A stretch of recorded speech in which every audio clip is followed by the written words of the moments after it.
キッチンができたらそれを入れようかなと思ってて、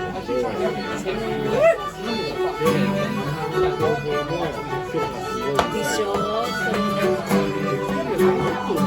うだからあの頃あの店ってご存知かどうかわかんないけど、小松社長がやってたんですよ。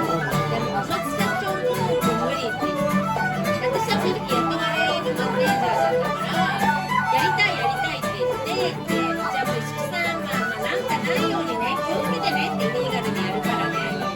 でも、信頼のおけるシェフだったんで経験豊富な。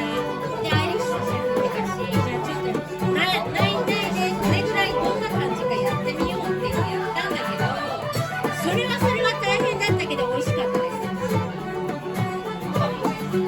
だからなんか許可取ってやってくれるとこが出てこないから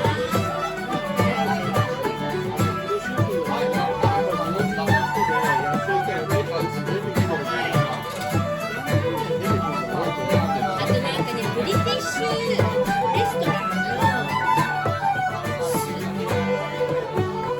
スワン&ライオンだっけ、ライオンジョッキーだっけ、最近ちょっと有名になってて、昔はテイクアウトだけだったんだけど、中目黒に今度お店も出してて、ブリティッシュイングリッシュなんですよ。だから伊勢丹の英国店あるじゃないですか。あの時はすごい出してるの分かる。シドニーパイとか、あとスコーンとか、そう。でもシェフっていうかオーナーがイギリス人なんですよ。で彼が最近ブラックブティーを作り始めたって私聞いて、アイリッシュじゃないんだけど、ちょっとありかなと思って、どこかでちょっと聞いてみようかなと思って。でもすごく彼の料理人気なんだよね。で、うちのお客さん、常連さんも結構知ってるんだよね。で、ローストビーフとかかなり美味しい。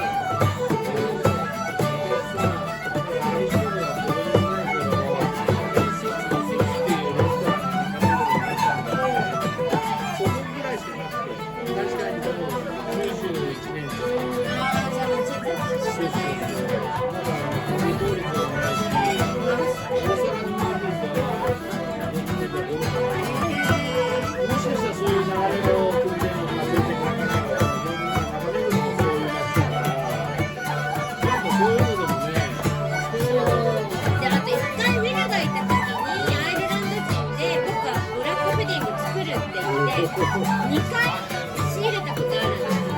で、彼から。でもまあまあ美味しかった。でもね、その後彼消息不明になっちゃったんですよ。しかもね、お金もね、払ってないよ、私たち。いなくなっちゃったんだけど。そう、だけど、でちゃんと穀物も入って、アイリッシュだったし、本格的だったのがいなくなっちゃったんですよ。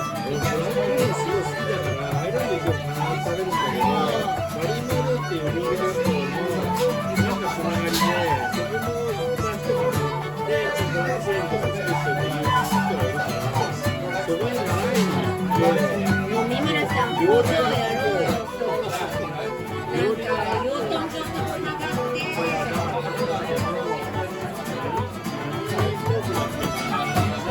ブランドもいいじゃないですか。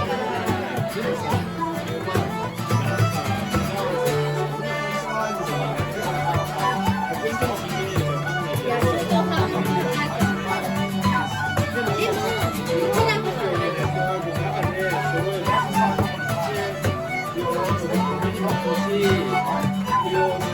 アイリッシュパブみんな欲しいと思いますよ。